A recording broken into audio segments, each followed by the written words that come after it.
আসসালামু আলাইকুম বন্ধুরা, আশা করি তোমরা সবাই ভালো আছো আর আমিও ভালো আছি। আর মাশাআল্লাহ আজকে অনেক সুন্দর রোদ এসেছে, যেহেতু দেখতে দেখতে আর কয়েকদিন পরই একদম ফাল্গুন মাস চলে আসলো, তাই তো এত সুন্দর রোদ। আর আমার বারান্দায় তো একদম ভরপুর রোদ এসেছে, দেখতে খুবই ভালো লাগছে। রৌদ্রময় বারান্দা দেখতে কিন্তু খুবই সুন্দর লাগে, তোমাদের সবার সাথে শেয়ার করলাম। আর আজকে তোমাদের সবার সাথে প্রতিদিনের মতো মজাদার একটা রেসিপি শেয়ার করতে চলে আসলাম। তোমরা তো অনেকেই পেঁয়াজ পাতা খেয়েছো, তবে রসুন পাতা খেয়েছো কি না বলতে পারি না। আজকে তোমাদের সবার সাথে টাটকা টাটকা বাজার থেকে আনা রসুন পাতা দিয়ে শেয়ার করছি আমার মায়ের হাতের মজাদার রেসিপি, ফল্লি আর ট্যাংরা মাছ দিয়ে। মা বলে এটা ফল্লি মাছের মাথা দিয়ে খেলে নাকি খুবই মজা লাগে, কিন্তু আজকে মা ফল্লি মাছের মাথা আর ছোট মাছ দিয়ে রান্না করছে। এটা তুমি ছোট মাছ দিয়েও রান্না করতে পারো, খেতে কিন্তু অসাধারণ লাগে। কারণ রসুন বলো, রসুনের কিন্তু আলাদা ফ্লেভার আছে একটা, আর রসুনের পাতার তো জাস্ট অসাধারণ একটা গন্ধ আছে। আর এটা দিয়ে যদি তুমি এরকম ছোট মাছ আর ফল্লি মাছের দিয়ে মাথা দিয়ে রান্না করো, খেতে কিন্তু অসাধারণ লাগে। ভাবলাম তোমাদের সবার সাথে আমার এই মায়ের হাতের মজাদার রেসিপিটি তোমাদের সবার সাথে শেয়ার করা যাক।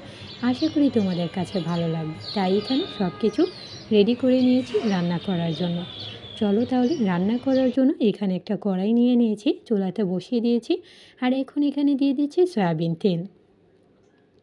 তেলটা গরম হয়ে গিয়েছে, এখন পেঁয়াজ কুচিগুলো ছেড়ে দিচ্ছি। আর পেঁয়াজ কুচিটার সাথে এখন একটু নাড়াচাড়া করে রসুন পাতাটার সাথে যে ছোট ছোট রসুনগুলো দিয়েছি, সেই রসুন কুচিগুলো আগে দিয়ে দিলাম। এতে পেঁয়াজ আর রসুনটা একসাথে লাল হয়ে যাবে। নাড়াচাড়া দিয়ে এখন পেঁয়াজ আর রসুনটা একসাথে লাল করে নিচ্ছি।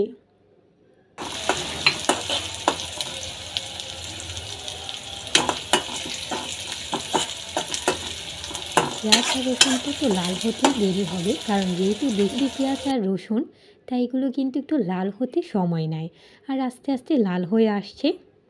আবারও আমি বারবার নাড়াচাড়া করে নিচ্ছি। আর এখন দিয়ে দিচ্ছি মরিচ আর হলুদের গুঁড়া, সামান্য পরিমাণ একটু পানি দিয়ে ভালো করে মশলাটা কষিয়ে নিচ্ছি। আর সাথে দিয়ে দিচ্ছি রসুন বাটা, এতে রান্নাটাতে দারুণ ফ্লেভার আসবে আর খেতে কিন্তু অসম্ভব ভালো লাগবে। আর সাথে দিয়ে দিচ্ছি সামান্য পরিমাণ মতো লবণ। আর এখানে দিয়ে দিচ্ছি কাঁচামরিচ। আর এরকম ছোটো মাছের রান্না যদি একটু বেশি করে কাঁচামরিচ দেওয়া হয়, তাহলে এতে ফ্লেভারটা দারুণ আসে আর খেতে কিন্তু অসম্ভব ভালো লাগে। দিয়ে ভালো করে মরিচগুলো মশলাটার সাথে কষিয়ে নিচ্ছি। মশলাটা কষানো হয়ে গিয়েছে, এখন ফল্লি মাছের মাথাগুলো আর ট্যাংরা মাছগুলো দিয়ে দিচ্ছি। আর ছোটো মাছ তো এরকম খেতে খুবই মজা লাগে, কিন্তু যদি এরকম করে রান্না করা হয় এই রসুন পাতা দিয়ে, তাহলে কিন্তু এর স্বাদ আরও দ্বিগুণ বেড়ে যায়। তোমরা একবার হলো আমার মায়ের মতো করে এরকম করে খাবে, আশা করি তোমাদের প্রত্যেকের কাছে ভালো লাগবে। আর এখন সবার শেষে দিয়ে দিচ্ছি রসুন পাতাগুলো, একদমই ধনিয়া পাতার মতো করে মা কুচি করে রেখেছিল, এখন উপর দিক দিয়ে মা ছড়িয়ে দিল রসুন পাতাগুলো। দারুণ কিন্তু একটা স্মেল আসছে। আর রসুন পাতা তো এভাবেই একটা ফ্লেভার আছে।